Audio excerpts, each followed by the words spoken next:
والذين من دونه بل الظالمون في ضلال مبين.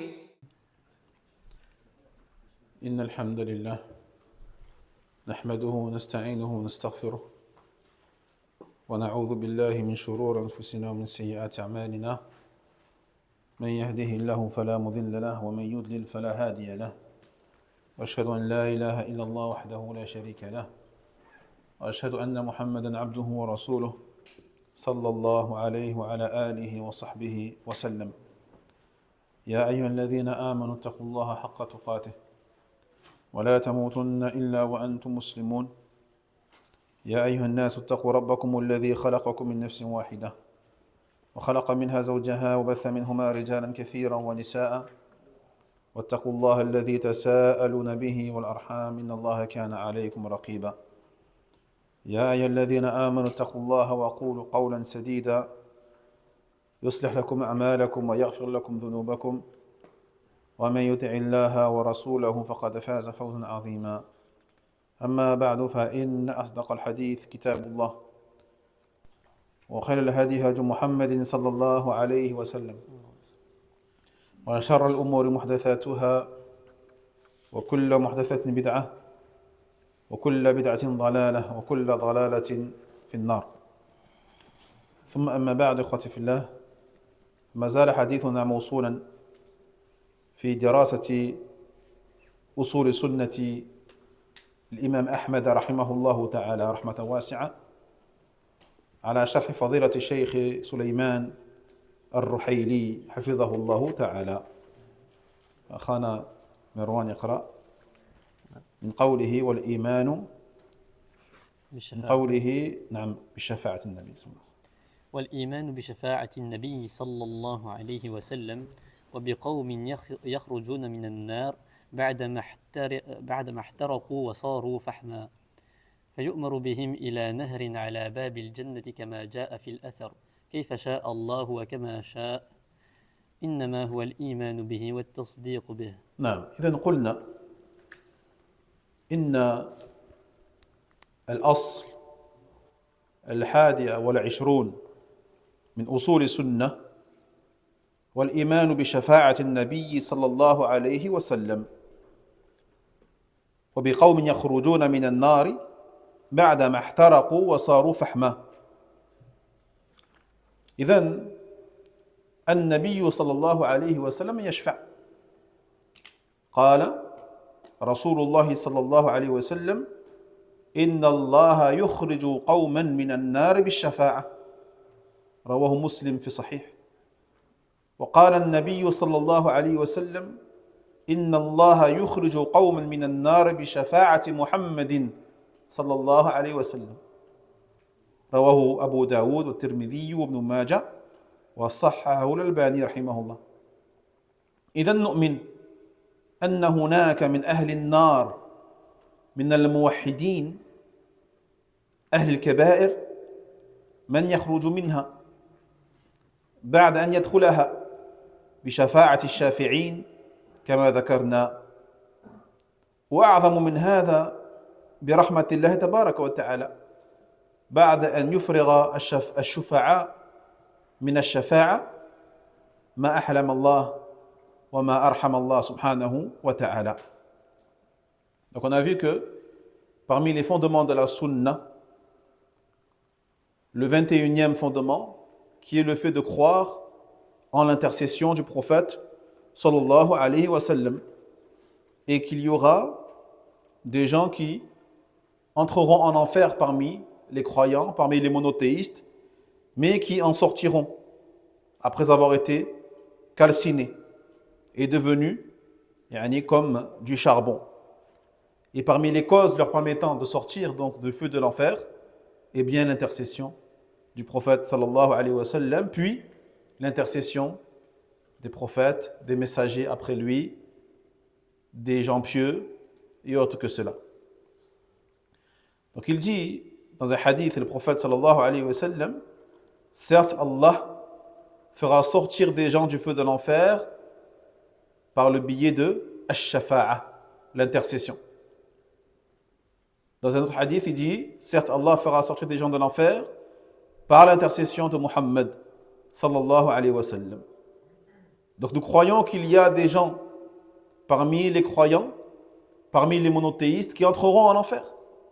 Parmi les gens de Al-Kaba'ir, qui ont commis des péchés majeurs, mais qui en sortiront après avoir été brûlés et châtiés dans le feu de l'enfer, qu'Allah nous en préserve, et cela par le biais de l'intercession des intercesseurs, comme nous l'avons mentionné. Mais parmi les causes qui feront sortir les gens du feu de l'enfer, parmi les croyants, qui sont encore plus grandes que l'intercession des intercesseurs, eh bien la rahma d'Allah, tabarak wa ta'ala. La grande clémence, bienveillance, bienfaisance d'Allah subhanahu wa ta'ala. Même après que tous les intercesseurs aient été intercédés ou aient intercédé par la permission d'Allah tabarak wa ta'ala, eh bien des créatures pourront encore sortir du feu de l'enfer par la rahma d'Allah tabarak wa ta'ala, par le pardon d'Allah et la grande indulgence d'Allah subhanahu wa ta'ala. جاء في صحيح مسلم أن النبي صلى الله عليه وسلم قال: أما أهل النار الذين هم أهلها فلا يموتون فيها ولا يحيون ولكن ناس أصابتهم النار بذنوبهم فأماتهم الله إماتة حتى إذا كانوا فحما أذن بالشفاعة فجيء بهم ضبائر يعني جماعات فبثوا على أنهار الجنة ثم قيل يا أهل الجنة أفيضوا عليهم فينبتون نبات الجنة أو الحبة تكون في حميل السيل. وفي الصحيحين قال رسول الله صلى الله عليه وسلم: يدخل أهل الجنة الجنة وأهل النار ثم يقول الله تعالى: أخرجوا من كان في قلبه مثقال حبة من خردل من إيمان. Il a été rapporté dans l'authentique de Muslim que le prophète sallallahu alayhi wa sallam a dit: quant aux gens de l'enfer qui y entreront, eh bien ils ne mourront pas et n'y vivront pas, et d'une vie parfaite et complète. Mais il y a des gens qui seront touchés par l'enfer à cause de leurs péchés et qu'Allah tabarak wa ta'ala fera mourir dans le feu de l'enfer. أي أن المذنبين من المؤمنين يميتهم الله جل وعلا إماتة بعد أن يعذبوا المدة التي أرادها الله سبحانه وتعالى. فهذه الإماتة حقيقية أي يذهب معهم الإحساس ويكون عذابهم على قدر ذنوبهم ثم يميتهم ثم يكونون يعني في النار من غير إحساس المدة التي قدرها الله جل وعلا ثم يخرجون من النار موتى وقد صاروا فحما. Donc il dit dans ce hadith, le prophète sallallahu alayhi wa sallam, qu'il y aura des gens qui seront calcinés par le feu de l'enfer et qu'Allah fera mourir dans l'enfer. C'est-à-dire qu'il y aura des gens parmi les croyants qui ont commis tellement de péchés qu'ils mériteront de rentrer en enfer et d'être brûlés dedans jusqu'à ce qu'Allah tabarak wa ta'ala les fasse mourir après avoir été châtiés pendant un moment qu'Allah y voudra.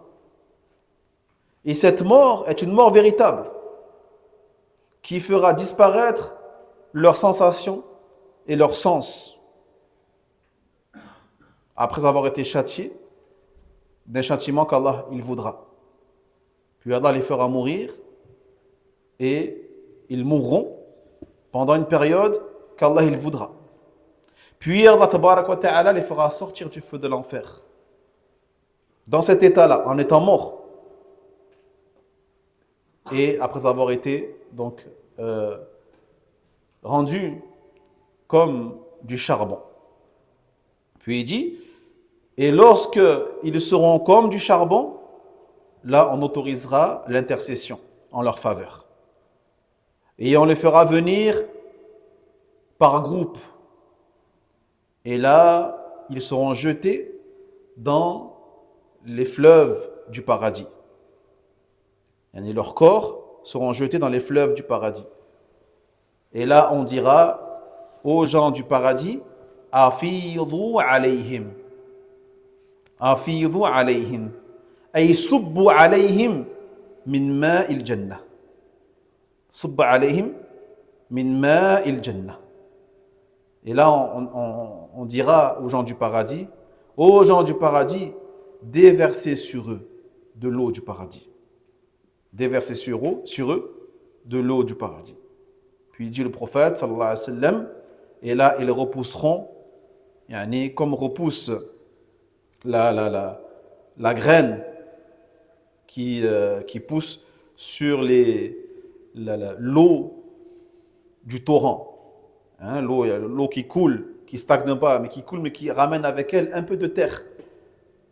Pousse sur cette terre-là, quelquefois, des plantes fragiles, frêles, jaïd. Donc, ces corps-là vont repousser comme ces petites plantes-là fragiles sur ces petits morceaux de terre qui sont drainés par les petits torrents. Au fait Sahihaini, également, dans les deux authentiques, il dit le prophète sallallahu alayhi wa sallam, les gens du paradis entreront au paradis, les gens de l'enfer entreront en enfer. Ensuite, Allah dira, faites sortir celui qui avait dans son cœur l'équivalent d'un grain de moutarde de foi. Faites sortir celui qui avait dans son cœur l'équivalent d'un grain de moutarde de foi. Donc on voit par là, à travers ces textes, qu'après que les intercesseurs aient tous intercédé pour les gens de l'enfer afin qu'ils en sortent parmi les croyants, parmi les monothéistes, eh bien Allah tabarak wa ta'ala fera encore sortir d'autres personnes de par sa grande rahma, sa grande bienveillance et sa bienfaisance à l'égard des croyants, à l'égard de celui qui sera mort dans son cœur, l'équivalent d'un grain de moutarde de iman, de foi.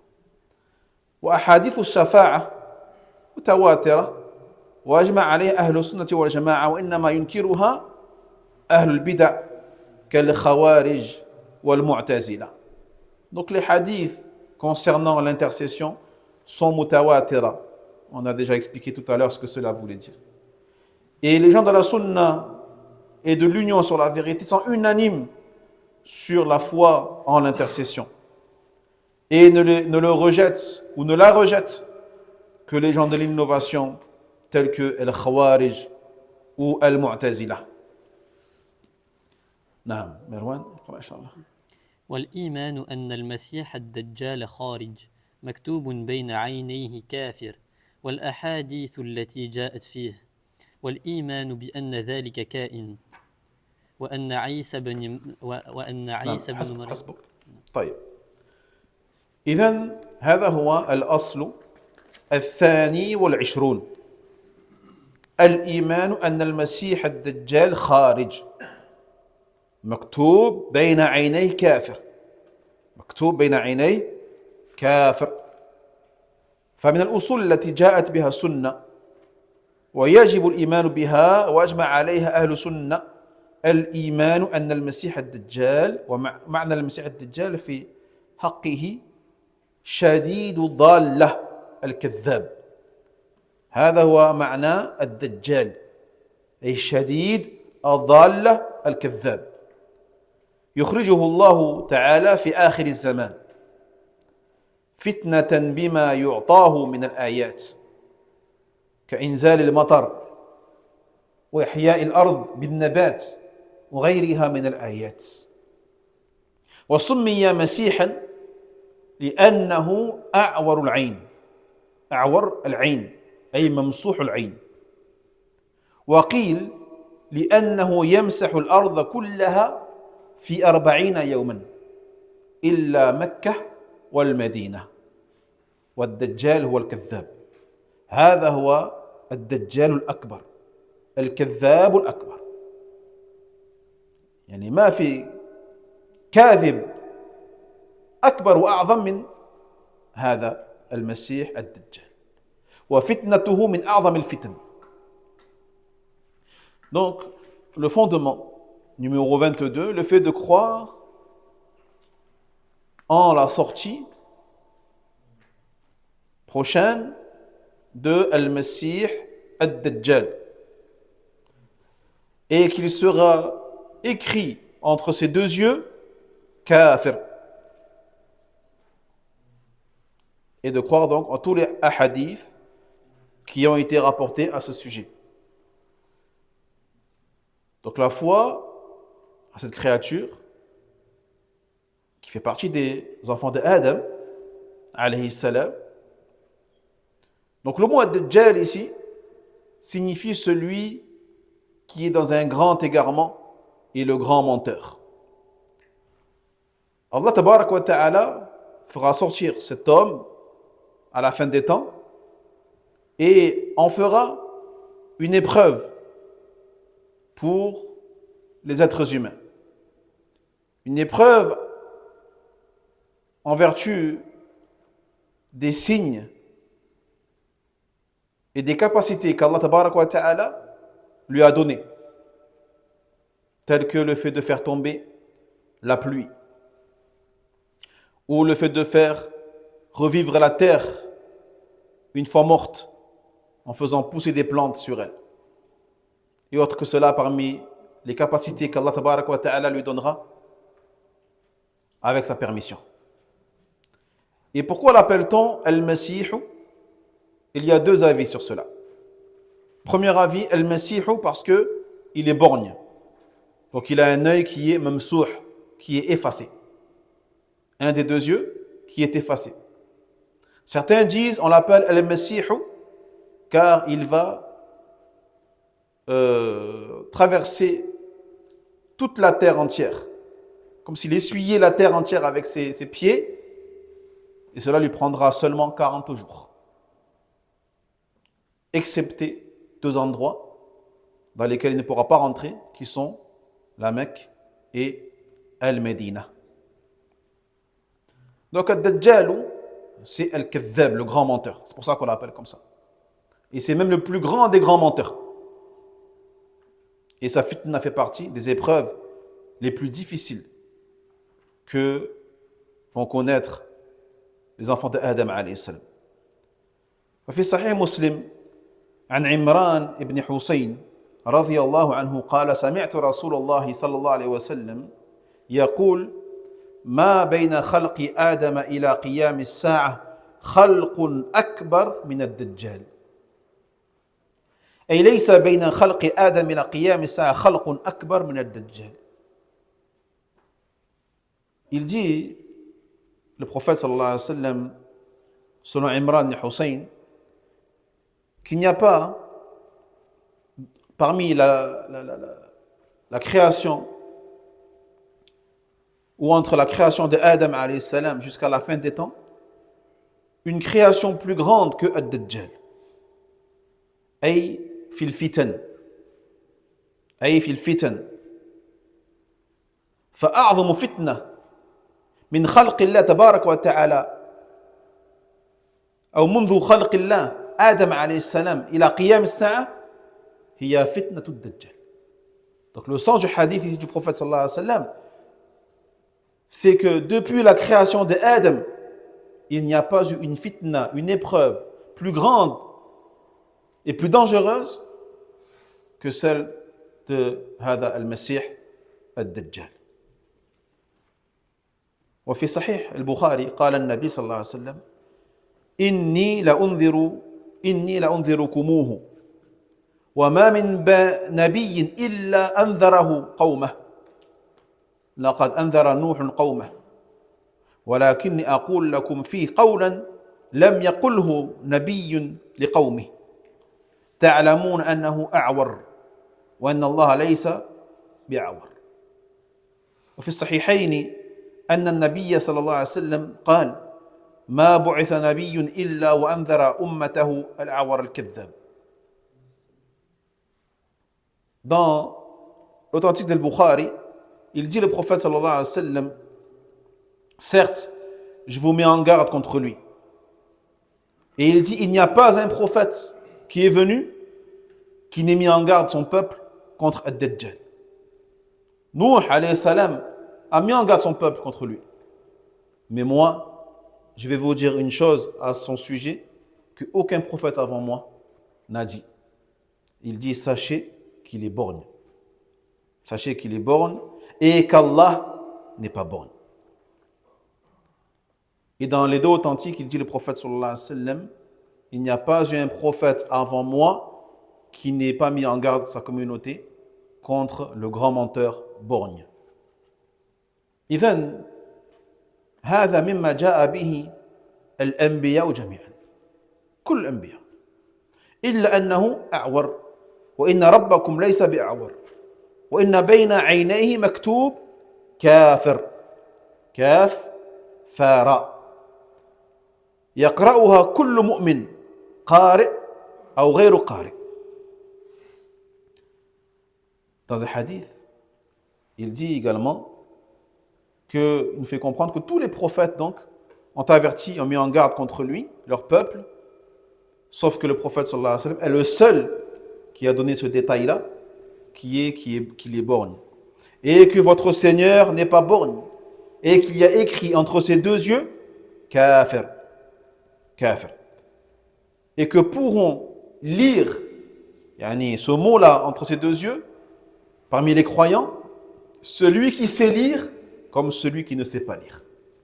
Celui qui sait lire comme celui qui ne sait pas lire. Et يمكن الله جل وعلا كل إنسان مؤمن من قراءة هذه الكلمة التي على وجهه سواء كان يعرف القراءة أو لا يعرف. أما الكفار فلا يرون ذلك ولا يقرؤونه. Subhanallah. Donc on comprend par là que tous les croyants, qu'ils sachent lire ou pas, Allah tabarak wa ta'ala leur donnera la capacité de lire ce mot-là entre ses deux yeux. Le mot kafir, incroyant. Alors que le kafir, l'incroyant lui, ne pourra pas le lire. Il n'aura pas la capacité de le voir écrit entre ses deux yeux. Qu'il sache lire ou pas. Qu'il sache lire ou pas. طيب. فأهل السنة يؤمنون بهذا إيمانا جازما ويصدقون بكل الأحاديث الصحيحة التي وردت في شأن الدجال. Donc les gens de la sunna croient en ça, croient en la venue avant la fin des temps de Al-Masih al-Dajjal, croient que le croyant pourra lire donc le mot kafir entre ses yeux et qu'il est borgne et qu'on l'appelle Ad-Dajjal parce que c'est le grand menteur et qu'on l'appelle Al-Masih parce qu'il va parcourir la terre en 40 jours ou parce qu'un des deux yeux est effacé.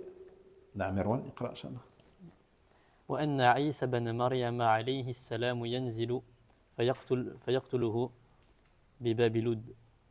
بباب لد بشدة. بباب لد. نعم. طيب. فهذا هو الأصل 23 أي من الأصول التي جاءت بها سنة ويجب الإيمان بها وأجمع أهل السنة أن نبي الله عيسى بن مريم عليه السلام ينزل وذلك أن اليهود ظنوا أنهم قتلوا عيسى عليه السلام وما قتلوا بل اليقين أنه رفع كما قال عز وجل وما قتلوه وما صلبوه ولكن شبه لهم وإن الذين اختلفوا فيه لفي شك منه ما لهم به من علم إلا اتباع الظن وما قتلوه يقينا بل رفعه الله إليه. والله عز وجل أشار في القرآن إلى أنه سينزل في آخر الزمان وأنه من علامات الساعة. قال سبحانه وإنه لعلم للساعة، أي عيسى عليه السلام إنه لعلم أي لعلامة للساعة. قال سبحانه وإن من أهل الكتاب إلا ليؤمنن به قبل موته أي عند نزول عليه السلام. Donc le fondement numéro 23 des fondements de la sunna, le fait de croire que Isa, le fils de Maryam alayhi salam, descendra et tuera Ad-Dajjal à un endroit appelé Bab al-Lud en Palestine. Donc parmi les fondements de la sunna qu'il est obligatoire de croire et autour desquels Ahl Sunna sont unanimes, croire que le prophète d'Allah Isa, le fils de Maryam alayhi salam, descendra, même si les Juifs croient qu'ils l'ont tué, mais ils ne l'ont pas tué. Au contraire, Allah tabarak wa ta'ala l'a élevé. Dans le sens, Allah dit, ils ne l'ont pas tué, ils ne l'ont pas crucifié, mais cela leur a été donné comme supposition. Et ceux qui ont divergé à son sujet sont dans le doute et n'ont aucune science certaine en cela, si ce n'est de la conjecture. Mais au contraire, ils ne l'ont point tué de manière certaine. Allah tabarak wa ta'ala l'a élevé vers lui. Donc Allah tabarak wa ta'ala dans le Coran al-Karim nous fait même comprendre qu'à la fin des temps, il reviendra, il redescendra et qu'il fait partie des signes de l'heure. Dans le sens, il dit wa innahu la'ilmu lis-sa'a. En parlant de Isa alayhi salam, il dit et c'est certes un signe de l'heure, parmi les signes de l'heure. Et il dit également dans la sourate An-Nisa, dans le sens, et parmi les gens du livre, il n'y en a pas un qui ne croira pas en lui avant sa mort. Parmi les gens du livre, il n'y en a pas un qui ne croira pas en lui avant qu'il ne meure.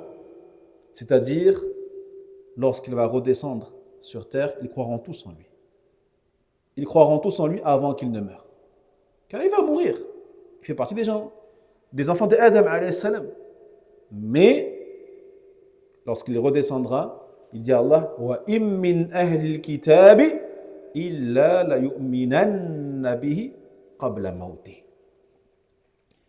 Et ma min ahad min ahli al-kitab illa la yu'minanna bil masih Isa alayhi salam قبل موت المسيح وذلك بكونه عند اقتراب الساعة وظهور علاماتها الكبار. وأخبر النبي صلى الله عليه وسلم في عدد من الأحاديث أن عيسى عليه السلام ينزل. وقد قال النبي صلى الله عليه وسلم إن عيسى عليه السلام يطلب الدجال يبحث عنه حتى يدركه بباب لد.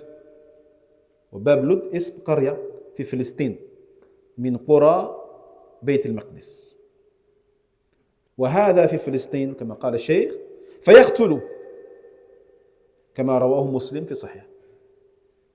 Et on doit croire donc en cela, comme nous l'a rapporté également le prophète sallallahu alayhi wa sallam, dans plusieurs hadiths qui nous montrent que Isa va descendre. Il dit par exemple, certes Isa alayhi salam, lorsque, après sa descente, il va rechercher le Dajjal. Il va partir à sa recherche jusqu'à ce qu'il le trouve à un endroit, à une ville en Palestine qui s'appelle Bab Lud, comme l'a rapporté l'imam Muslim rahimahullah. وروى ابن حبان أن النبي صلى الله عليه وسلم قال يقتل ابن مريم الدجال بباب لد. Et non seulement il va le chercher, il va le retrouver à cet endroit-là et il va le tuer. Par la permission d'Allah tabaraka wa ta'ala, comme l'a rapporté Ibn Hibban, qui a dit que le prophète a dit sallallahu alayhi wa sallam, le fils de Maryam tuera Ad-Dajjal à Bab Lud. إذن عيسى عليه السلام ينزل قبل قيام الساعة ويحكم بشريعة محمد صلى الله عليه وسلم ويقتل الدجال. والدجال إذا رآه يخاف فينمع، لكن عيسى عليه السلام يدركه بضربة فيقتل مسيح الضلال بيد مسيح الهدى عليه السلام. Donc Isa alayhi salam, tu dois avoir la croyance qu'il descendra avant la fin des temps, avant l'heure. Et tu dois croire que Isa alayhi salam va appliquer la charia de Muhammad sallallahu alayhi wa sallam. Et tu dois croire qu'il va tuer le Dajjal. Et lorsque le Dajjal le verra, il fondra par peur, par crainte de Isa alayhi salam. Mais Isa donc le frappera et le tuera. Isa, le Messie de l'égarement sera tué par le Messie de la guidance. Messie al-Dalal أي المسيح الدجال. قلنا سمي بالمسيح الدجال لأن عينه ممسوحة وهو أعور، وقيل أنه يمسح الأرض في 40 يوما، والدجال لأنه رأس الدجالين. وعيسى عليه السلام مسيح الهدى لأنه كان يمسح على المريض فيشفى بإذن الله عز وجل، وهو نبي من أنبياء الله، بل هو من أولي العزم من الرسل عليهم الصلاة والسلام. Donc on a vu tout à l'heure pourquoi Ad-Dajjal a été appelé comme cela et pourquoi on appelle également donc Isa alayhi salam al-Masih. Eh bien par rapport au fait que lorsqu'il essuyait de sa main le malade, eh bien le malade guérissait par la permission d'Allah tabaraka wa ta'ala. C'est pour ça qu'on l'appelle al-Masih, qui veut dire celui qui essuie. Et donc Isa alayhi salam est un des prophètes d'Allah tabaraka wa ta'ala. Il fait même partie bien, des messagers que l'on dit ulul azm, ceux qui sont doués d'une grande détermination. Qui sont-ils? Ces 5, pas toujours les mêmes, Inch'Allah. Ulul azm min ar-rusul. Man hum?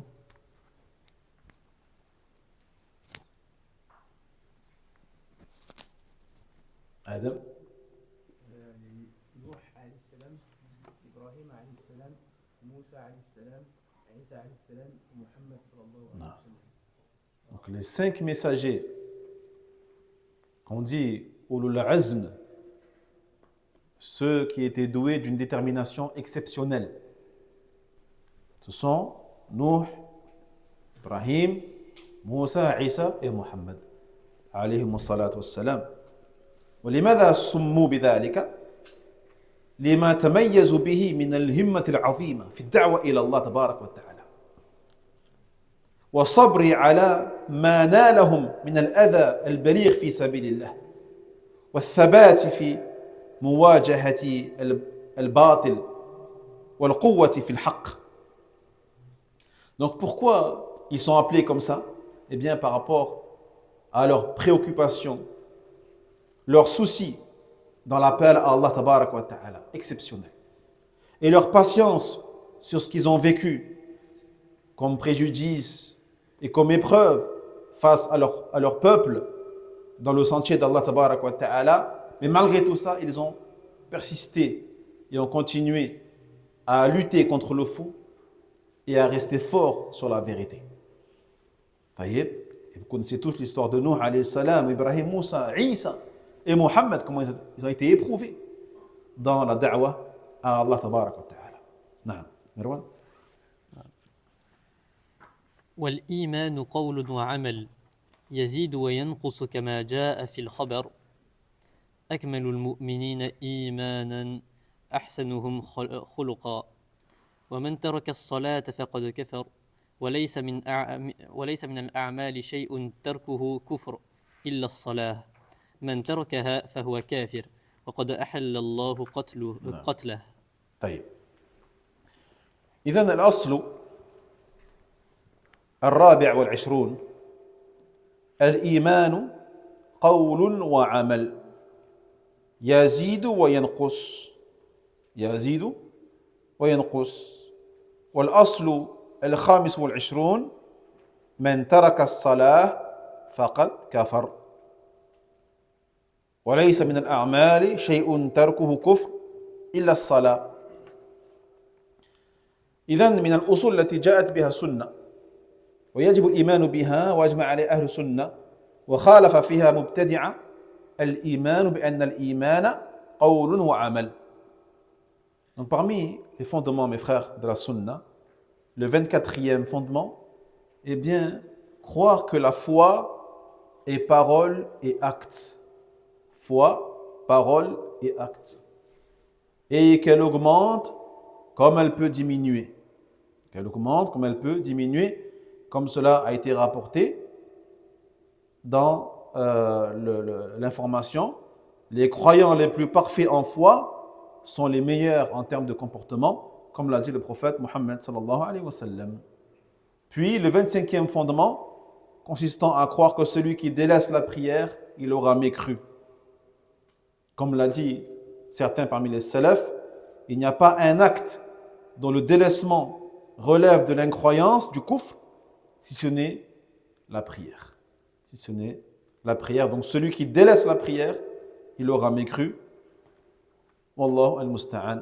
Donc, parmi les fondements de la sunna, le fait de croire que la foi est parole et acte, chose à propos duquel les innovateurs donc se sont égarés et ont divergé des gens de la sunna. فأهل السنة والجماعة اختلفت ألفاظهم واتحد مقصودهم فاتفقوا على أن الإيمان نطق مع القدرة واعتقاد جازم وعمل ظاهر مصدق كلها من حقيقة الإيمان لا يغني واحد عن واحد والإيمان نطق مع القدرة فمن لم ينطق بالشهادتين مع القدرة فليس بمؤمن من اعتقد في قلبه وعمل مع الناس الخير لكن أبى أن يشهد أن لا إله إلا الله وأن محمد رسول الله وهو قادر فليس بمؤمن فليس بمؤمن.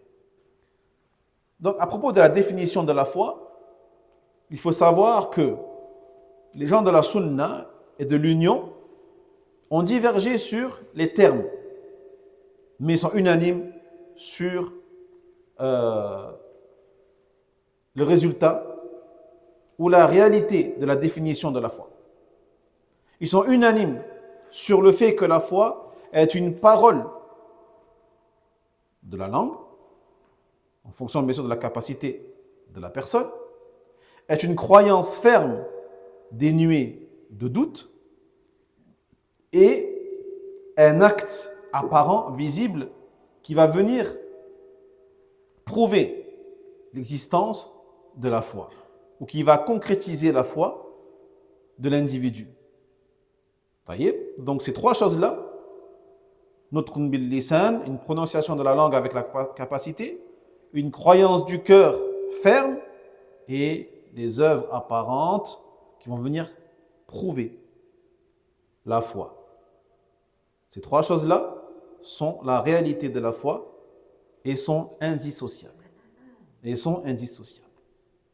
Donc, premièrement, il dit la foi est une prononciation de la langue, bil lisan, avec la capacité, bien sûr. Donc, celui à qui Allah tabarak wa ta'ala n'a pas donné cette capacité de parler, bien sûr, lui, il est excusé de cela. Mais celui qui est capable de parler et de prononcer les deux attestations, les deux témoignages de foi, mais qui ne le fait pas et qui refuse de le faire, eh bien, ce n'est pas un croyant. Même s'il croit dans son cœur. Même si dans son cœur, il croit, même s'il fait des choses, des actes apparents, parmi les bonnes actions qu'Allah il aime, mais qui refuse de dire « J'atteste qu'il n'y a nulle divinité digne d'adoration sauf Allah et que Muhammad est le messager d'Allah sallallahu alayhi wa sallam » alors qu'il est capable, Ce n'est pas un croyant tant qu'il n'aura pas prononcé ces deux témoignages de foi. فَمَنْ نَطَقَ بِالشَّهَادَتَيْنِ وَلَمْ يَعْتَقِدْ بِقَلْبِهِ فَلَيْسَ بِمُؤْمِنٍ. هذا كاذب, munafiq. Celui qui prononce les deux témoignages de foi, mais qui n'y croit pas dans son cœur, ce n'est pas un croyant non plus. C'est un hypocrite. C'est un menteur. ولو نطق وعمل مثل المنافقين في زمن النبي صلى الله عليه وسلم كانوا يشهدون أن لا إله إلا الله وأن محمد رسول الله ومع الصحابة رضي الله عنهم ويفعلون ما يفعله الصحابة ولكنهم ما اعتقدوا بل كانوا يبطنون الكفر كما سيأتينا إن شاء الله تعالى. Quant à ceux qui prononcent les deux témoignages de foi et qui font des œuvres qui en apparence prouvent leur foi, mais qui n'y croient pas dans leur cœur. Ceux-là sont les hypocrites, comme ceux qui ont vécu à l'époque du prophète Mohammed sallallahu alayhi wa sallam et qui disaient « Ashhadu an la ilaha illallah wa ashhadu anna Muhammad Rasulullah sallallahu alayhi wa sallam » et qui vivaient avec les compagnons du prophète Mohammed sallallahu alayhi wa sallam et qui faisaient ce que faisaient les compagnons du prophète Mohammed sallallahu alayhi wa sallam. Mais dans leur cœur, ils n'y croyaient pas. Au contraire, ils dissimulaient leur kufr et montraient au prophète et montraient aux compagnons que c'était des croyants comme eux. Voyez? فمن نطق واعتقد من نطق واعتقد ولم يأتي بعمل ظاهر مصدق فليس بمؤمن. والعمل الظاهر المصدق هو العمل الواجب الذي يقترب به إلى الله جل جلاله. ما هو أي عمل؟ قال الشيخ رحيلي ما هو هذا العمل الذي هو مصدق لإيمان المؤمن أو الرجل؟ قال ما هو أي عمل؟ العمل الواجب الذي يقترب به إلى الله. فلو أن شخصا مسح رأس يتيم ما تقرب به إلى الله جل وعلا هذا ما عمل. انتبهوا لهذه القضية. Puis il passe à une troisième catégorie qui est ceux qui prononcent les deux témoignages de foi, qui y croient dans leur cœur, mais qui n'ont pas fait cette œuvre apparente, obligatoire, prouvant et concrétisant leur foi. Eh bien, ceux-là ne sont pas des croyants. Donc, quelle est cette œuvre apparente qui vient pour concrétiser et réaliser leur foi, cette œuvre qui rapproche d'Allah tabarak wa ta'ala? Est-ce que c'est n'importe quelle œuvre? Est-ce que si je viens comme il dit ici le cheikh, je caresse la tête d'un orphelin, qui est une bonne action pour soulager l'orphelin, pour le consoler et qui pourrait me rapprocher d'Allah tabarak wa ta'ala, est-ce que cela suffit pour que je devienne un croyant aux yeux d'Allah, même si je ne prie pas, même si je ne jeûne pas, même si je ne verse pas la zakat alors que je fais partie des imposables? Il me suffirait juste de dire une bonne parole à quelqu'un ou de dire assalamu alaykum à un musulman, qui est une adoration. Le fait de passer le salam est une adoration. Ou me suffit-il que je sois bienfaisant envers ma mère et mon père, qui font partie des meilleures adorations qui sont auprès d'Allah tabaraka wa ta'ala? Il dit le cheikh, non, ce n'est pas n'importe quelles actions, ce n'est pas n'importe quelles œuvres. Il dit celui qui se suffit juste d'essuyer la tête d'un orphelin, il dit celui-là n'aura pas accompli l'œuvre suffisante pour pouvoir prétendre être croyant. ولهذا قال أهل السنة والجماعة هنا على فريقين. فريق كما قال الإمام أحمد يقول إن العمل المصدق معين وهو الصلاة. هذا العمل الظاهر المقرب إلى الله جل وعلا هو الصلاة. فمن نطق بالشهادتين واعتقد اعتقادا جازما من قلبه مع أعمال القلوب وصلى فهذا هو مؤمن. فهو مؤمن. ومن نطق بالشهادتين واعتقد اعتقادا جازما بقلبه مع أعمال القلوب ولكنه لم يصلي فهو كافر. وهذا هو الراجح، وهذا الذي نعتقده، أن العمل الظاهر المصدق للإيمان وهو من الإيمان الصلاة. Donc, prêtez attention les frères. Ahl Sunnah wal Jama'a sont divisés en deux à ce sujet. Il y a un groupe, comme l'a dit ici l'imam Ahmed rahimahullah ta'ala, qui considère que l'acte qui est essentiel pour concrétiser et réaliser la foi de la personne n'est pas n'importe quel acte. C'est même un acte bien précis. Et c'est lequel? C'est la prière. C'est la prière. Donc celui qui prononce les deux témoignages de foi et qui croit dans son cœur de manière ferme et convaincue et qui dans le cœur commet des œuvres du cœur telles que l'ikhlas, la certitude ferme, al-yaqin, ou la sincérité vis-à-vis d'Allah tabarak wa ta'ala exclusive, l'ikhlas, dénué de tout shirk, tels que la méditation, la réflexion, l'humilité, la modestie, la crainte, la confiance en Allah, l'amour d'Allah, l'espoir en Allah, la peur d'Allah, la patience, al-rida, le remerciement d'Allah.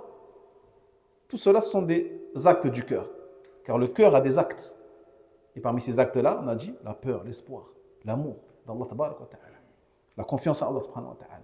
Et le cœur, il a aussi ses paroles. Et les paroles du cœur, c'est quoi? Eh bien, c'est la science, la connaissance, le tasdiq, le fait de rendre véridique quelque chose. Jahid.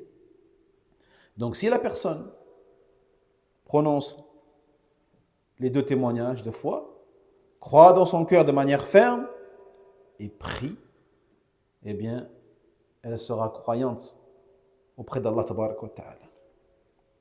Quant à celle qui aura prononcé les deux témoignages de foi et qui croit fermement dans son cœur avec les actes du cœur qu'on a mentionnés tout à l'heure, mais qui ne prie pas, eh bien, elle ne sera pas croyante. Elle sera considérée comme étant kafira, incroyante. Pourquoi? Parce qu'elle n'a pas fait la seule action qui est essentielle et nécessaire pour concrétiser cette foi-là, comme l'a dit l'imam Ahmed, rahimahullah ta'ala. Et ceci, dit le Cheikh al-Hayli, est l'avis le plus juste, al-rajih. Et c'est l'avis auquel nous croyons, le fait que as-salatu est l'acte apparent qui est nécessaire et qui est obligatoire pour valider la foi de la personne. Et cela fait même partie de la foi, bien sûr. إذن اتفق أهل السنة والجماعة على أن الإيمان قول وعمل ونية أو قول وعمل واعتقاد. ولاحظوا أنهم في العمل ما قالوا والعمل، وإنما قالوا وعمل، أي عمل مصدق، لأنه إذا أتى الإنسان بالعمل المصدق فبقيت الأعمال يزيد بها الإيمان وينقص. Donc, Ahl Sunnah sont unanimes sur la définition de la foi. On a dit qu'il peut être exprimé sous plusieurs formes différentes, mais la finalité est la même, qui est de croire que la foi est une parole, un acte et une intention. Parole, acte, croyance. Ça revient au même. Jahid. Donc remarquez bien qu'ils ne disent pas al-amal, l'action, mais ils disent et une action. Une action qui va venir valider la foi de la personne. Va venir valider la foi de la personne. C'est-à-dire que lorsque la personne fera la prière, eh bien cela permettra aux autres actions de venir augmenter ou diminuer leur foi. En fait, ce sont les autres actions qui permettront que la foi, elle soit haute ou diminuée, ou basse, ou déficiente. Mais la seule action qui est nécessaire pour valider et pour faire exister cette foi-là, c'est la prière. Et le reste des actions, le zakat, le siyam, le hajj, bir walidain, l'amr bil ma'rouf, wa nahy anil munkar, toutes ces choses-là vont servir à soit faire augmenter la foi, ou alors au contraire, le fait de ne pas les faire va venir diminuer la foi. ثم اختلفوا كما قلت في هذا العمل المصدق فقال جماعة من أهل السنة والجماعة إنه الصلاة وقد دلت على ذلك أدلة كثيرة منها قول الله تعالى فإن تابوا وأقاموا الصلاة وآتوا الزكاة فإخوانكم في الدين فإن تابوا من ماذا؟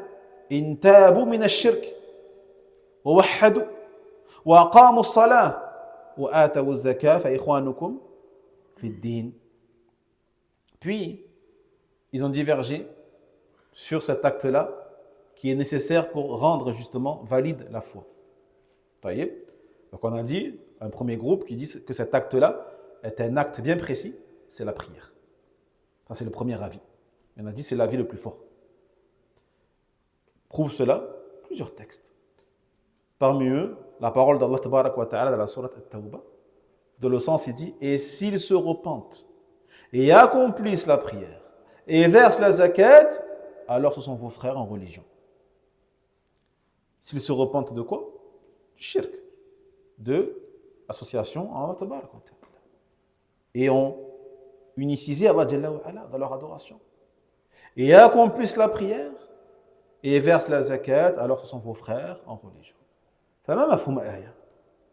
من مفهومها إن تابوا ولم يقيموا الصلاة فليس إخوانكم في الدين. Donc qu'est-ce qu'on comprend de ce verset-là?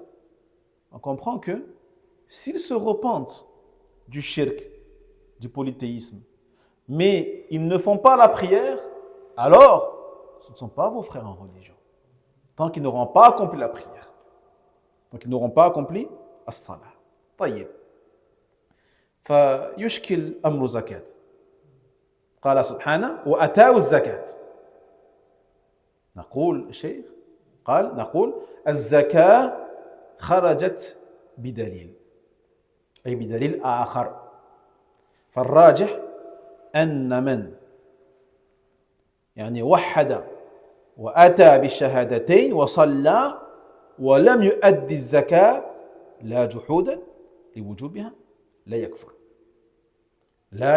لأنه جاء في الحديث فيرى سبيله إما إلى الجنة وإما إلى النار فعرفنا أن الزكاة خرجت فبقيت الصلاة كما هو في هذه الآية وأيضا قال النبي صلى الله عليه وسلم إن بين الرجل وبين الشرك والكفر ترك الصلاة وهذا عند مسلم في صحيح.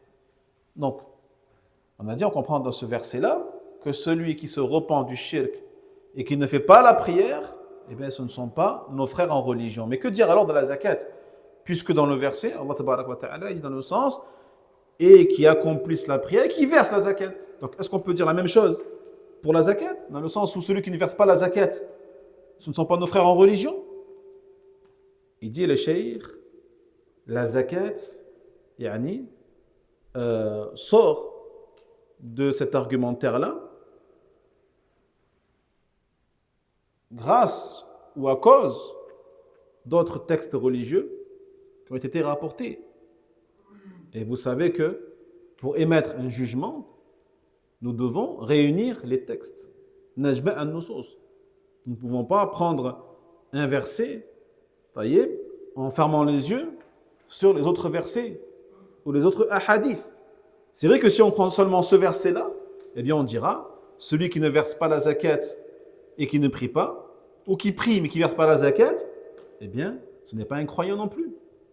Mais Encore une fois, nous, on regarde les textes avec les deux yeux, pas avec un œil. On regarde les textes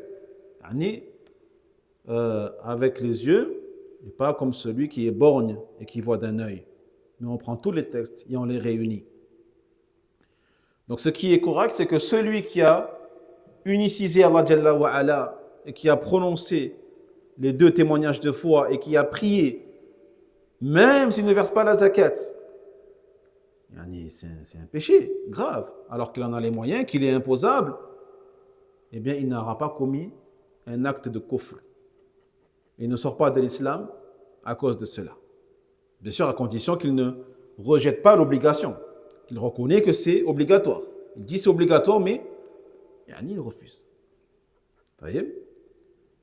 Et la preuve en cela, notamment parmi les hadiths, il dit le prophète sallallahu alayhi wa sallam فَيُرَى سَبِيلُهُ أي ما من صاحب قال النبي صلى الله عليه وسلم ما من صاحب كنز لا يؤدي حقه إلا جعله الله يوم القيامة يحمى عليها في نار جهنم فتكوى بها جبهته وجنبه وظهره حين يقضي الله تبارك وتعالى بين عباده. Donc au début du hadith qu'il n'a pas mentionné, le cheikh Sulaiman, hafidhahullah ta'ala, il dit il n'y a pas une personne qui avait un trésor, de l'argent, une fortune, et qui n'a pas versé la zakat par rapport à sa fortune, sans qu'Allah tabarak wa ta'ala ne brûle son front, ses côtés, son flanc et son dos, après avoir chauffé ce qu'il possédait comme fortune dans le feu de l'enfer. Et cela jusqu'à ce que Allah tabarak wa ta'ala tranche entre les serviteurs. Et la suite il dit, et là, donc après avoir brûlé cette personne-là qui n'a pas versé la zakat, il dit fayura sabiluhu, on lui montrera sa destination, imma ila al-jannah, soit le paradis, imma ila al-nar, soit l'enfer.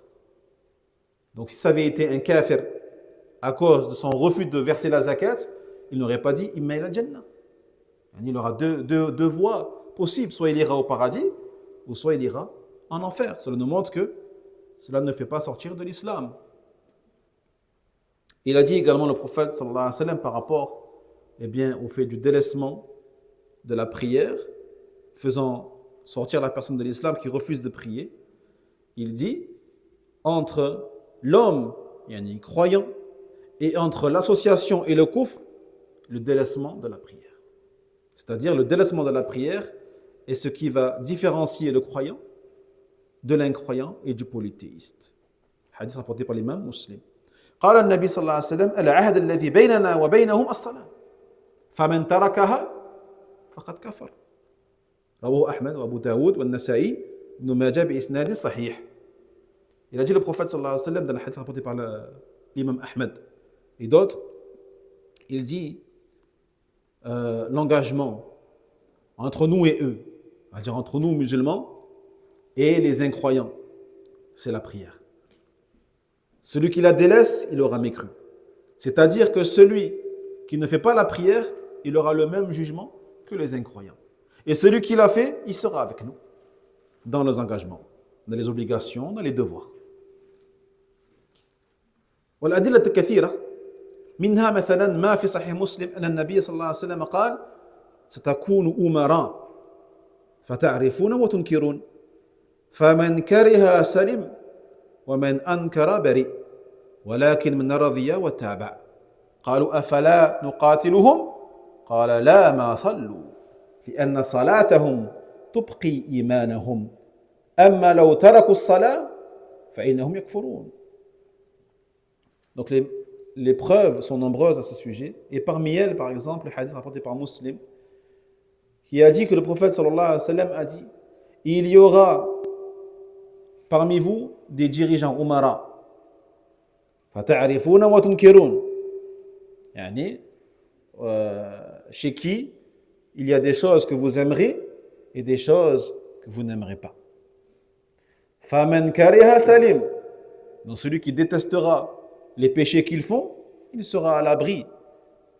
Waman ankara bari, et celui qui réprouvera ces mauvaises choses-là qu'il n'aime pas, il en sera innocenté.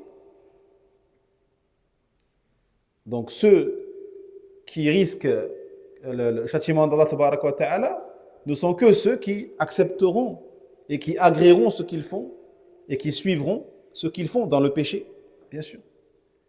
Et là, il dit alors, ne devrons-nous pas les combattre? Et le prophète, qu'est-ce qu'il répond? Non, tant qu'il prie. Tant qu'il prie.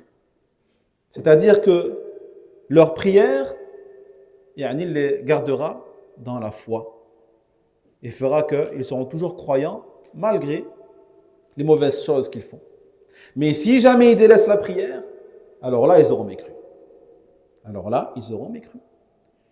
والأدلة كثيرة جدا وصحابة رسول الله صلى الله عليه وسلم كانوا يعظمون ترك الصلاة تعظيما كبيرا وثبت عن عمر رضي الله عنه أنه قال لا حظ في الإسلام لمن ترك الصلاة لا حظ في الإسلام لمن ترك الصلاة وجاء عن عبد الله بن الشقيق التابعي من كبار التابعين أنه قال كان أصحاب النبي صلى الله عليه وسلم لا يرون شيئا من الأعمال تركه كفر غير الصلاة.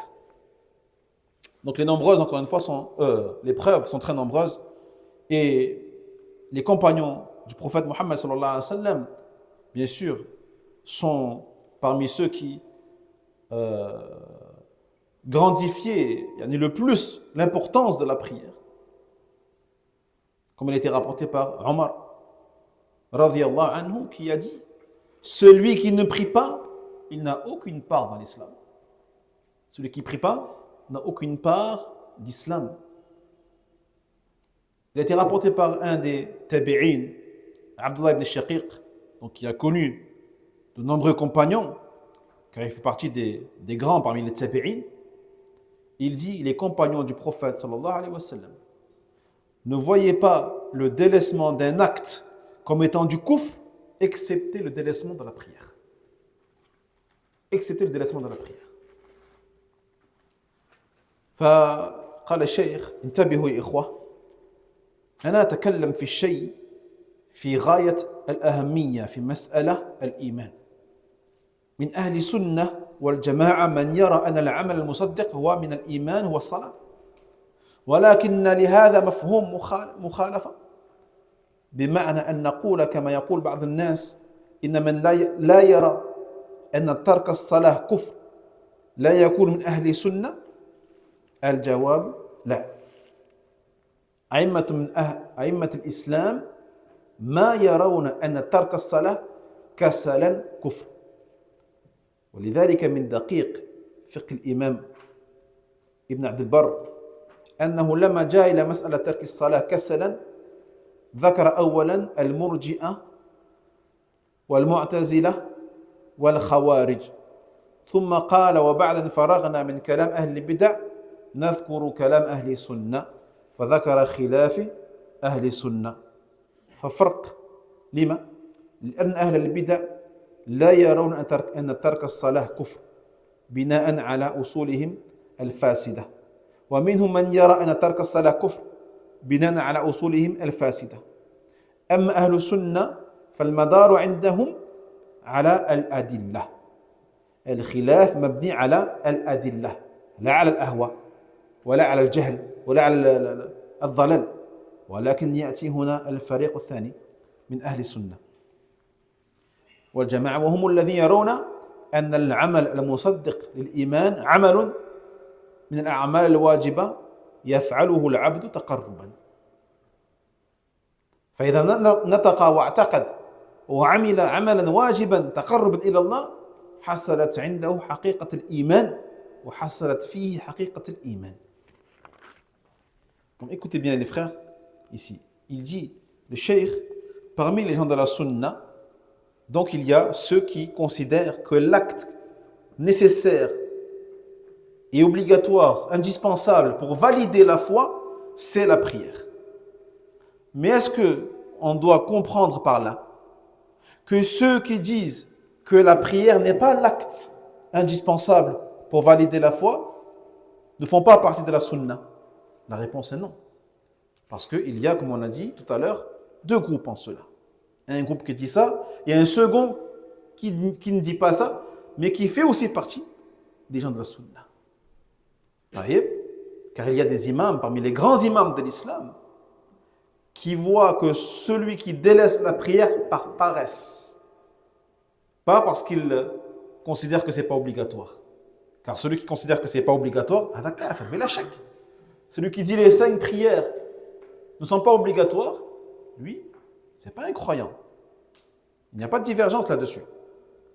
La divergence réside sur celui qui ne prie pas par paresse, tout en considérant que c'est obligatoire. D'accord? C'est pour cela que l'imam Ibn Abd al-Barr, rahimahullah ta'ala, a décidé en l'an 463 de l'Hégire en Andalousie, lorsqu'il mentionne justement ce sujet-là du délaissement de la prière par paresse, il commence à mentionner d'abord la parole des Murji'a, la parole des Mu'tazila, la parole des Khawarij.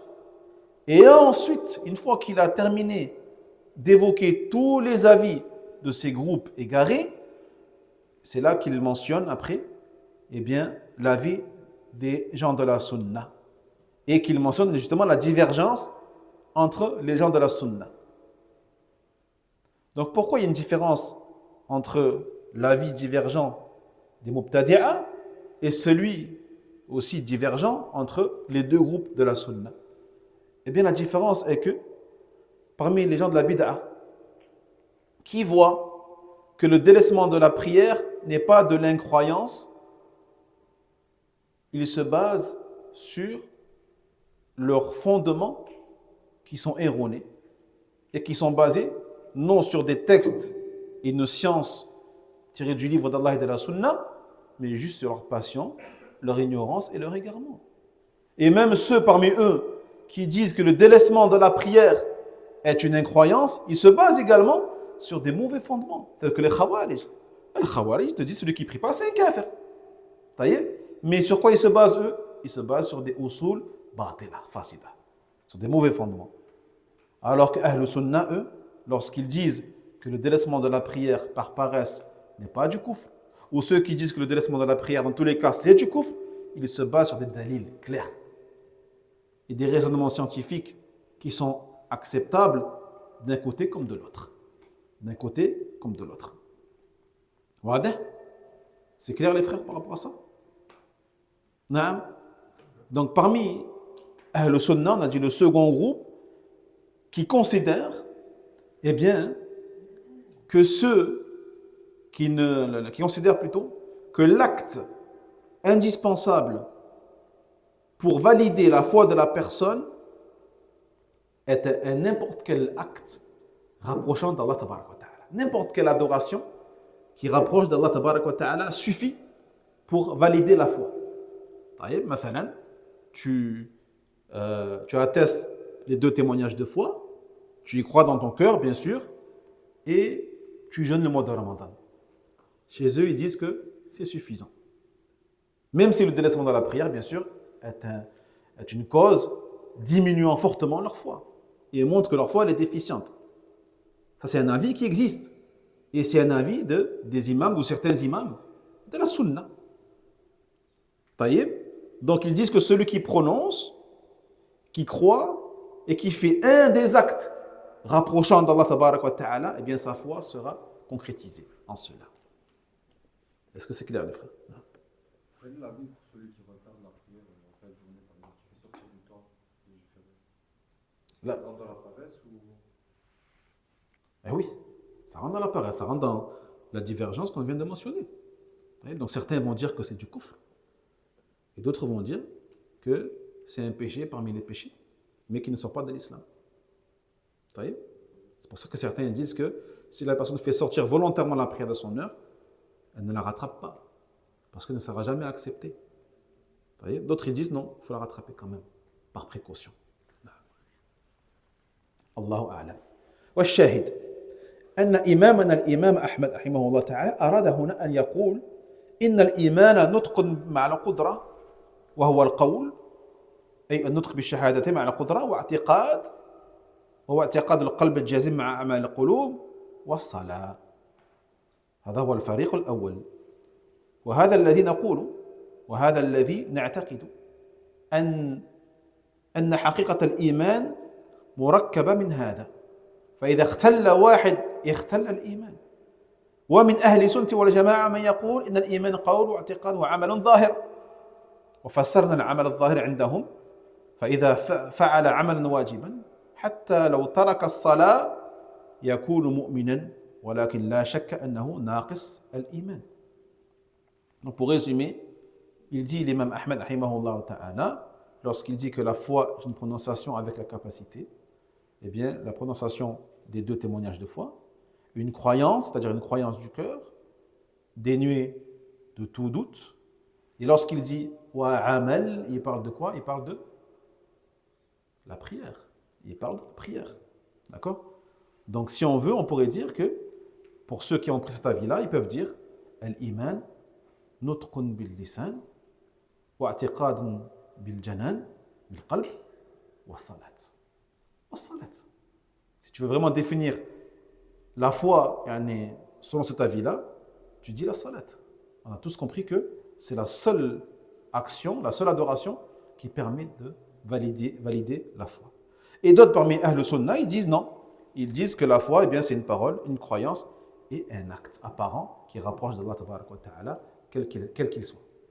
Un acte obligatoire. Le jeûne de Ramadan, l'acquittement de la zakat ou le pèlerinage pour ceux qui en ont les moyens. Ou la bienfaisance envers les parents et autre que cela parmi les actions qu'Allah Tabaraka wa Ta'ala il a rendues obligatoires. Mais il n'y a pas de doute que celui qui ne prie pas en faisant tout ça, eh bien que sa foi elle est fortement déficiente et diminuée. إذن يترتب على هذا وهو أن أعمال الجوارح من الإيمان أن الإيمان يزيد وينقص يزيد بالطاعة وينقص بالمعاصي ومن توقف من السلف عن القول بالنقصان ليس لعدم الاعتقاد وإنما للوقوف مع النص. انتبهوا يا إخوة من الأمور العقلية القطعية أن الذي يزيد ينقص هذا بأدلة العقلية كل ما يزيد ينقص فإذا قلت يزيد اعتقدت أنه ينقص لكن من توقف كالإمام مالك رحمه الله تعالى قد توقف من هذا القول وما قال الإيمان ينقص قال الإيمان يزيد فقط. لماذا؟ إنما توقف في إطلاق النقص من أجل عدم وروده في النص. ما في النص صريح في نقصان الإيمان لا لعدم الاعتقاد. Donc on comprend par là que fait partie de la croyance par rapport à la foi, croire que la foi elle augmente et elle diminue. Elle augmente lorsque tu obéis à Allah Tabaraka wa Ta'ala, et plus tu vas adorer Allah Jalla wa Ala, plus tu vas faire des actes qu'Allah il aime, et plus ta foi augmentera. Et que la foi diminue en faisant des actes de désobéissance et des péchés. Sachez tout de même que certains parmi les salafs tels que l'imam Malik, rahimahullah ta'ala, eh bien, ne se prononçaient pas sur la diminution. Ils disaient seulement que la foi elle augmente, mais ne disaient pas que la foi diminue. Cela ne signifie pas qu'ils n'y croyaient pas, mais cela est juste du scrupule de leur part, étant donné qu'il n'y a aucun texte clair qui dit que la foi diminue. On n'a que des textes qui disent que la foi augmente de manière claire et explicite. Donc à cause de ça, ils refusaient de se prononcer en disant que la foi diminue. Mais cela ne veut pas dire qu'ils n'y croient pas. Mais c'est juste un scrupule de leur part et une forme de crainte vis-à-vis d'Allah pour ne pas dire ce qu'Allah n'a pas dit et ce que le prophète sallallahu alayhi wa sallam n'a pas dit. C'est tout. Mais il est évident que ce qui peut monter peut descendre. Ce qui peut augmenter peut diminuer. Et cela, bien sûr, conformément à la raison qu'Allah Tabaraka wa Ta'ala nous a donnée. Ça fait combien de temps, les frères? 1h10. Hein? Allez, bismillah. Courage, courage. Qui c'est qui a un mouchoir, s'il vous plaît?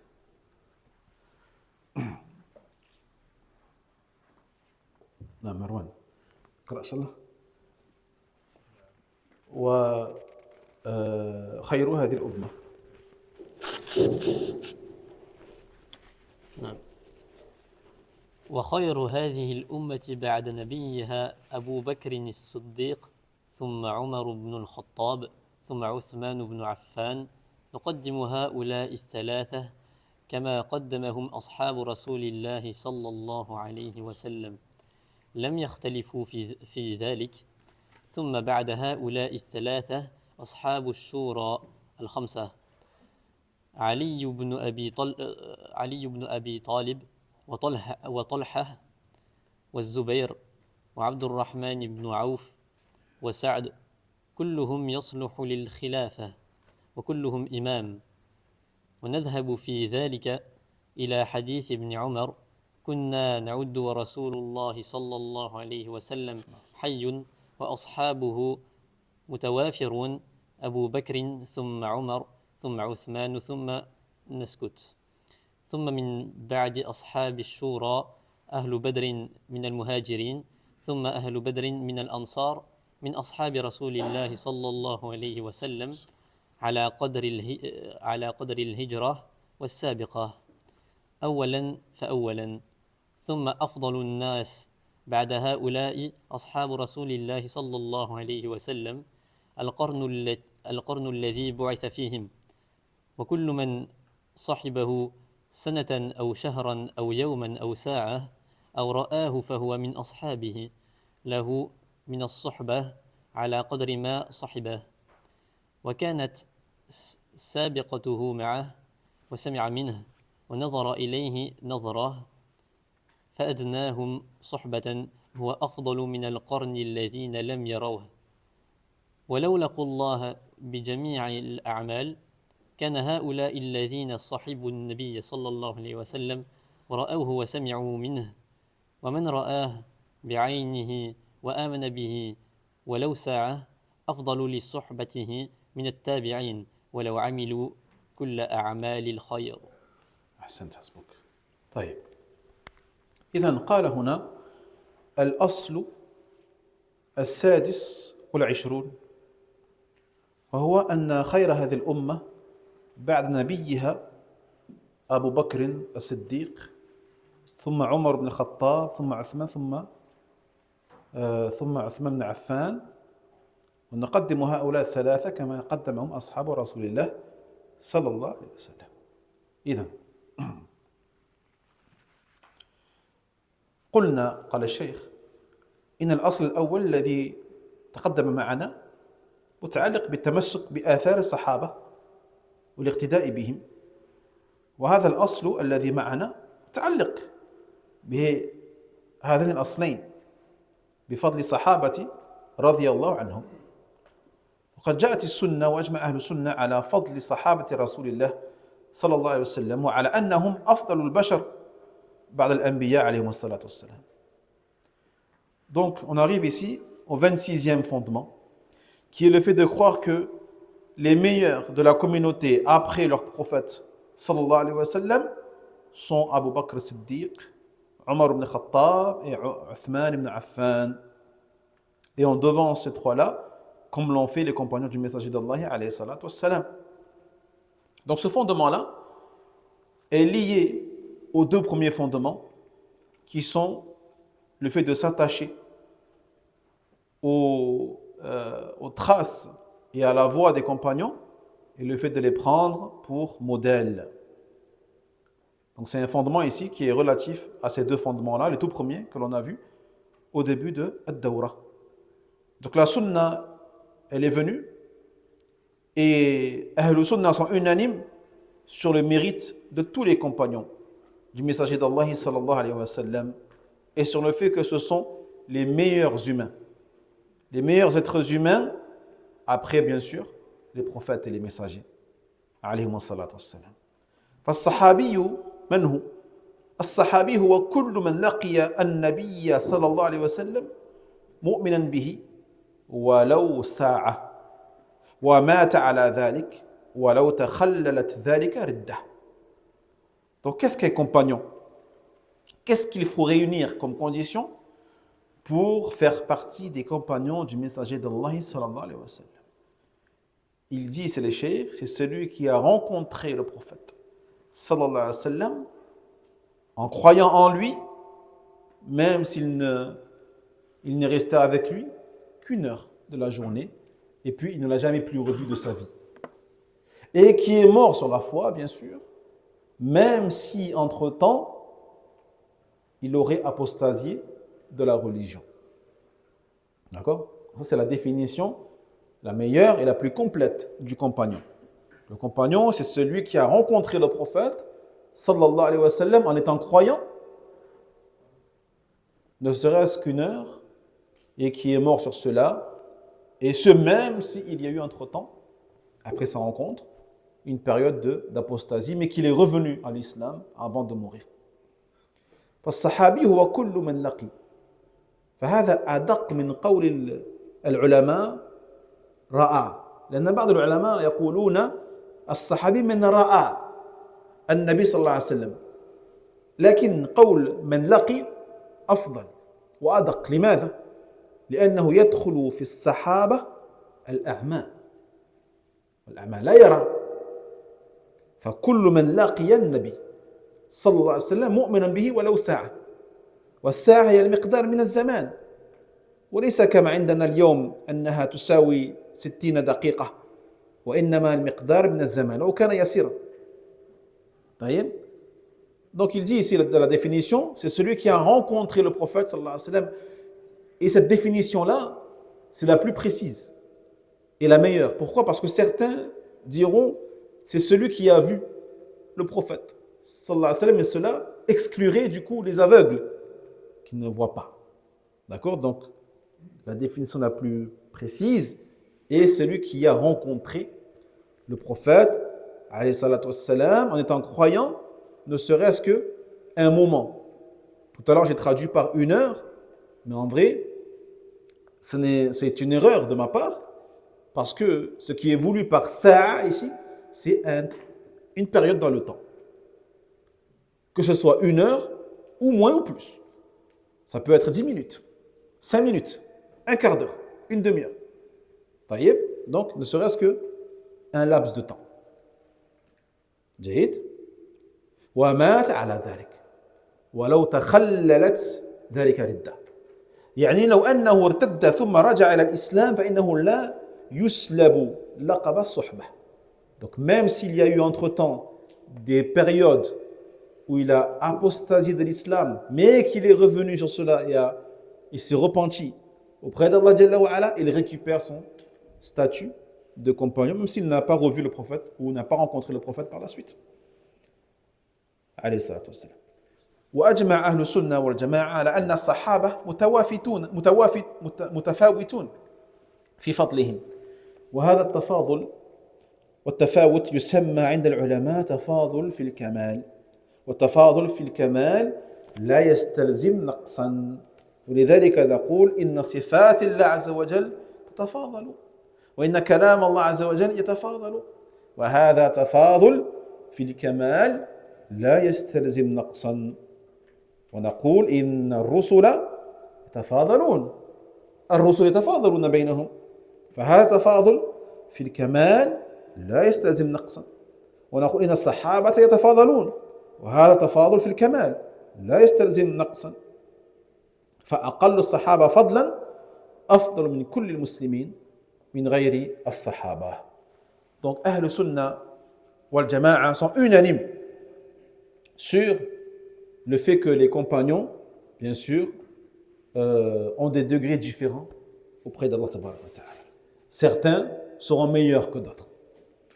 Mais cette différence et cette distinction entre les degrés chez as-Sahaba est une différenciation dans la perfection, dans les degrés, dans la complétude de leurs valeurs. Mais cette différence entre eux n'implique pas que tu crois que certains sont diminués ou ont des erreurs ou des défauts. Donc la différenciation entre certaines choses n'implique pas forcément que certaines choses sont diminuées ou sont mauvaises ou sont déficientes. Non, au contraire, ils sont tous bons. Tous les sahaba sont bons. Tous les sahaba ont une valeur éminente auprès d'Allah Tabaraka wa Ta'ala. Mais bien sûr, certains ont une valeur plus importante que d'autres. Ils ont plus de valeur sur d'autres. Comme on pourrait le dire par exemple par rapport à la parole d'Allah, qui est une des sifat d'Allah, un des attributs d'Allah tabarak wa ta'ala. Vous savez que dans le Coran al-Karim, il y a des sourates plus grandes que d'autres en termes de valeur, et des versets plus grands que d'autres en termes de valeur. Est-ce que cela implique qu'il y a des paroles d'Allah qui ne sont pas parfaites ou bonnes? Bien sûr que non, a'udhu billah. Ta'ala Allah amma an hada. Jaïd. Donc la différenciation entre certaines choses n'implique pas que certaines ont des défauts ou sont mauvaises. Non, elles peuvent toutes être bonnes, sauf que certaines sont plus bonnes que d'autres. Comme par exemple les messagers. Les messagers qu'Allah tabarak wa ta'ala a envoyés sur terre, yani, sont tous bons. Ils sont tous les meilleures créatures sur terre. Mais certains sont meilleurs que d'autres. Et parmi elles, on a dit les 5. Noé, Ibrahim, Moussa, Isa ou Mohammed sont meilleurs que les autres. Mais est-ce que cela veut dire que les autres sont mauvais? Non. Voilà. Donc pareil pour les compagnons du prophète sallallahu alayhi wa sallam. Et il dit par la suite, donc même le compagnon qui a le moins de mérite, tu prends le compagnon qui a le moins de mérite parmi eux, il sera tout de même meilleur que tous les musulmans qui ne sont pas des compagnons. جيد فلو أن مسلما في غاية الاجتهاد في التوحيد والعبادة من التابعين مثلا من التابعين فإن الصحابي الذي هو أقل الصحابة فضلا أفضل منه أفضل من هذا التابعي لأنهم فازوا بفضل الصحبة وبفضل صحبة رسول الله صلى الله عليه وسلم. Donc même si tu prends un musulman qui a atteint un degré de ijtihad, d'effort immense dans le tawhid, dans la foi, dans l'adoration, parmi les tabi'in, donc ceux, la génération juste après les sahaba, voyez, eh bien sache qu'il sera toujours moins, qu'il aura toujours moins de valeur que le compagnon qui a le moins de valeur parmi les compagnons. Voyez, pourquoi? Eh bien parce que les compagnons, du moment où ils ont ce degré-là d'avoir rencontré le prophète Mohammed sallallahu alayhi wa sallam en croyant en lui et en mourant sur ça, sera toujours meilleur que les plus grands parmi les tabi'in. Que dire alors de ceux qui sont venus après eux? وقد أجمع أهل السنة على أن الترتيب الخلفاء الراشدين في الخلافة كما وقع فالأول أبو بكر والثاني عمر والثالث عثمان والرابع علي رضي الله عنهم أجمعين. Et Ahl Sunnah sont unanimes sur tartib, l'ordre du califat, sur le fait que le premier qui méritait le plus d'être calife, c'est Abu Bakr. Le deuxième, Omar.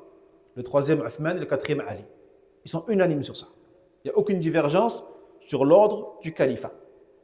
وأما في الفضل فقد أجمع أهل السنة والجماعة على أن الأفضل أبو بكر ثم عمر ثم أجمعوا على أن الذي يلي أبا بكر وعمر عثمان وعلي إما عثمان إما علي ووقع على خلاف المقدم من عثمان وعلي. هنا اختلف أهل السنة في الفضل لا في الخلافة في الفضل هل هو علي أو عثمان رضي الله عنهما والذي عليه الأكثر أنه عثمان رضي الله عنه كما كان الصحابة يقولون. Quant au mérite, donc on a parlé du califat, on a dit il n'y a aucune divergence là-dessus. Quant au mérite, Ahl Sunnah wal Jama'a sont unanimes pour dire que Abu Bakr est le meilleur et que juste après lui il y a Omar radiyallahu anhuma. Ils sont unanimes que après Omar c'est Uthman et Ali. Personne d'autre parmi autres que ces deux-là. Uthman et Ali. Sauf qu'ils ont divergé entre les deux. Certains disent que c'est Uthman qui est meilleur, qui a plus de mérite qu'Ali, et d'autres disent que c'est Ali qui a plus de mérite que Uthman radiyallahu anhu. Mais la majorité sont d'avis que c'est Uthman qui a plus de mérite que Ali, comme également l'ont dit les compagnons radiyallahu anhum. Ça fait combien de temps après? On finit ce asl après. On ira en pause, Inch'Allah. وهذا الخلاف قد اندثر. هذا الخلاف غير موجود اليوم. واتفق أهل السنة والجماعة على أن ترتيبهم في الفضل هو ترتيبهم في الخلافة.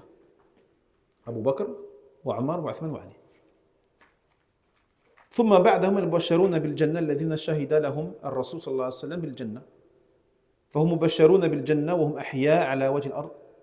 وأفضلهم، وأعني أفضل العشرة، أهل شورى الذين اختصهم عمر رضي الله عنه. ثم أهل بدر وهم مهاجرون وأنصار. ثم أهل بيعة الرضوان. هذا ترتيب الصحابة في الجملة في الفضل. Et sachez donc, dit le cheikh, que cette divergence entre Uthman et Ali n'existe plus aujourd'hui. Les savants aujourd'hui de la sunna sont unanimes, ils ne divergent plus. Et disent que l'ordre du khilafa est le même que l'ordre du mérite. Ils te disent le meilleur c'est Omar, puis Abu Bakr, puis Omar, puis Uthman, puis Ali. Taïb. Et la divergence a disparu. Et après ces quatre-là, eh bien, on a ceux qui ont été annoncés par le prophète lui-même, sallallahu alayhi wa sallam, au paradis, de leur vivant. Alors que c'est encore vivant, le prophète, sallallahu alayhi wa sallam, eh bien, a annoncé qu'ils rentreraient ou qu'ils feront partie des gens du paradis. Ceux-là sont les meilleurs après les quatre premiers que l'on a cités. Et donc, parmi eux, les meilleurs sont les gens de Ashura, comme Omar l'a explicité. Puis viennent après eux les gens qui ont participé à Badr. Et ce sont, donc, si on résume, Al-Muhajirun ou Al-Ansar. Et viennent après eux ceux qui ont prêté allégeance de l'allégeance de Ridwan. Donc cet ordre-là est l'ordre, de manière générale, entre les compagnons. Donc les quatre premiers, puis ceux qui ont été annoncés au paradis, les gens de Badr, Al-Muhajirun wa Ansar, et les gens de Bay'at al-Ridwan. والأدلة على ذلك كثيرة جدا مما يدل على تفاضلهم في الفضل قول الله تعالى والسابقون الأولون من المهاجرين والأنصار والذين تبعوهم بإحسان رضي الله عنهم ورضوا عنه. فقدم الله جل وعلا السابقين الأولين وقدم المهاجرين على الأنصار ثم من اتبعهم بإحسان يعني من الصحابة المتأخرين. ولذلك قال النبي صلى الله عليه وسلم لبعض الصحابة لا تسبوا أصحابي لا تسبوا أصحابي. فدل هذا على أن الصحابة رضي الله عنهم يتفاضلون. والعلماء وقع بينهم خلاف في قضية من يقدم، هل أهل بدر هل أهل بيعة الرضوان، لكن الجملة هو ما ذكرنا. طيب. Donc les preuves en cela, de ce qu'on vient de dire, sont nombreuses. Parmi elles, la parole d'Allah Tabarak wa Ta'ala dans le sens et les devanciers, les premiers, parmi les muhajirin et les ansar, et à ceux qui les ont suivis dans la bienfaisance, Allah les agrée et il l'agrée. Donc on voit dans ce verset qu'Allah Tabarak wa Ta'ala, il a cité en premier as-sabiqoun wal-awwaloun, c'est-à-dire al-muhajirun wal-ansar. Mais vous remarquerez qu'il a cité d'abord al-muhajirun avant les ansar. Donc cela nous montre que les muhajirun sont meilleurs que les ansar. Et viennent après eux ceux qui les ont suivis, dans la foi, dans la da'wa, dans le comportement, dans la croyance, dans les actes d'adoration, parmi les sahaba qui sont venus après. C'est pour cela qu'il dit le prophète sallallahu alayhi wa sallam, n'insultez pas mes compagnons, n'insultez pas mes compagnons. Taïb. Donc les savants, en général, sont d'avis que c'est cet ordre-là qui est correct, même si certains divergent sur est-ce que les gens de Badr sont meilleurs que les gens de Ridwan ou est-ce que c'est l'inverse. Mais en général, c'est l'ordre que l'on retrouve chez Ahl Sunnah wal Jama'a.